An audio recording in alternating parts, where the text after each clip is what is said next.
大家好啊！今日同大家分享煲湯五指毛肚螺頭雞腳湯，希望大家會中意啊！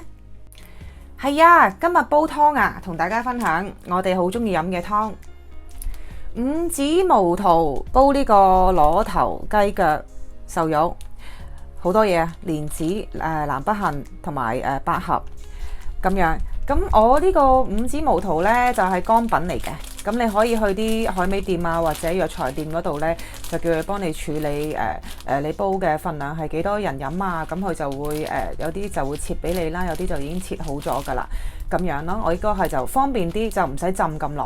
咁如果你話我要飲新鮮嘅喎，咁你咪去街市菜檔或者有啲生藥店，即係有啲婆婆係買啲生草藥噶嘛，你可以同佢講話你買一紮五指毛肚煲湯，咁其實可以分兩紮用嘅，不過嗰個就要浸得乾淨啲，處理得耐啲咯，咁樣咯。你一定要同佢講係五指毛肚喎，如果咪呢，有好多類似五指毛肚嘅藥材都幾似嘅，嗰啲就好危險嘅，咁大家要小心啲啊嚇。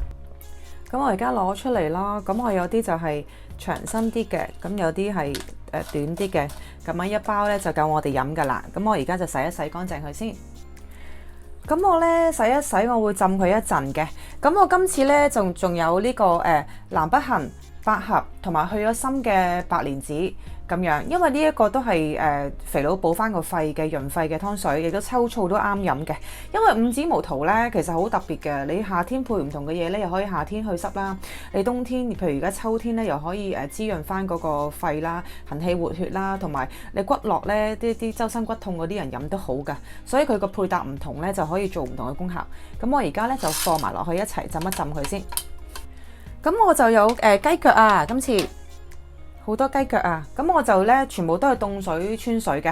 呢啲就係頭先穿咗水嘅，我係買水剪肉或者買冧肉，因為可以食埋。如果淨係買瘦肉呢，嚼柴咁樣呢就唔好食。咁呢個食埋都 OK 嘅。咁我全部都係凍水穿水嘅，因為令到陣間煲完之後啲雞腳唔會爛晒啦。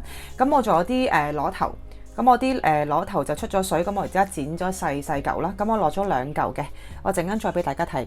咁我今次呢，加埋雞殼啊，咁呢個雞殼我媽啱啱俾我嘅，佢又冧埋一對雞翼俾我咯，好搞笑，有啲咁樣咯。咁我一樣係凍水穿水，咁我放埋落去煲。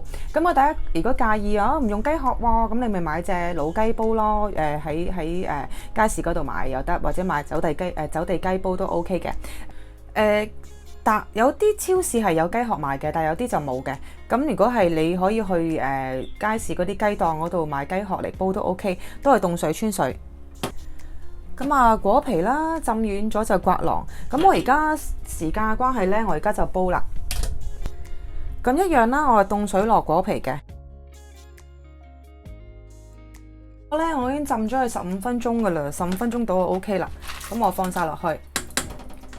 同埋大家南北杏嗰個比例呢，如果你中意係4分1、3分1、5分1或者10分1都 OK 嘅。咁啊隨大家喜歡，而家開個火先。我哋用個大火去煲滾佢，大約20分鐘到啦。咁之後就煲佢2個鐘到，即係2個零鐘啦。呢個湯好好味㗎，呢個湯超級甜啊！咁攞頭啦，我用呢一隻嘅，我呢隻係乾品嚟嘅。咁呢，我就通常都係浸一浸佢咯，浸佢半個鐘頭到啦。咁我就唔會完全浸大佢嘅。咁我之後我就會凍水穿一穿水咯。咁有啲人就中意煎一煎佢，煎香佢先至再做嘅。咁所以就唔同方法咯。咁我每一次用2嚿，穿咗水之後呢，我就切咗條呢去煲湯。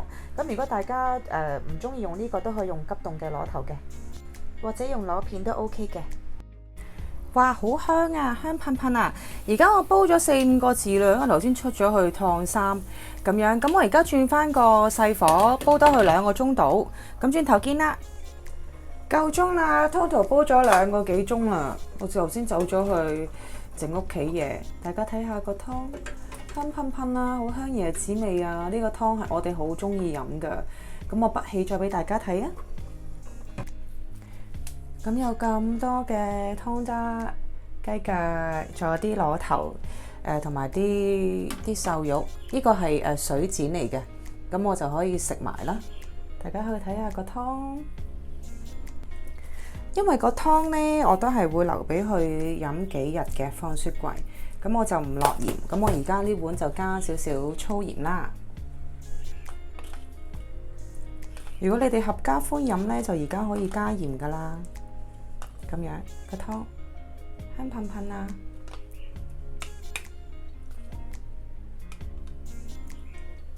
飲啖先。好香呢個椰子味，好好味。呢個成日都飲。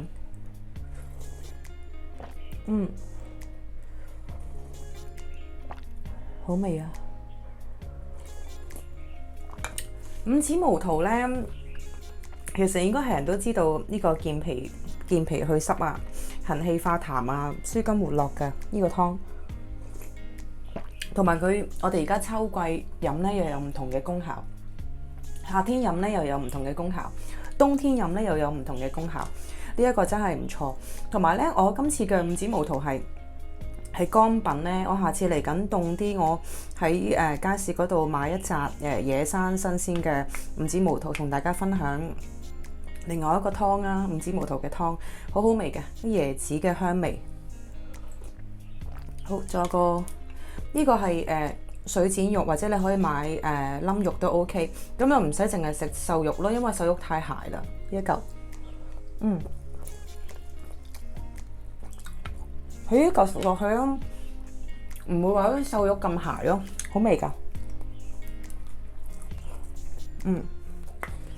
做個乾品嘅攞頭，如果大家唔用乾品或者可以用翻急凍咯，我哋好中意食嘅，好味。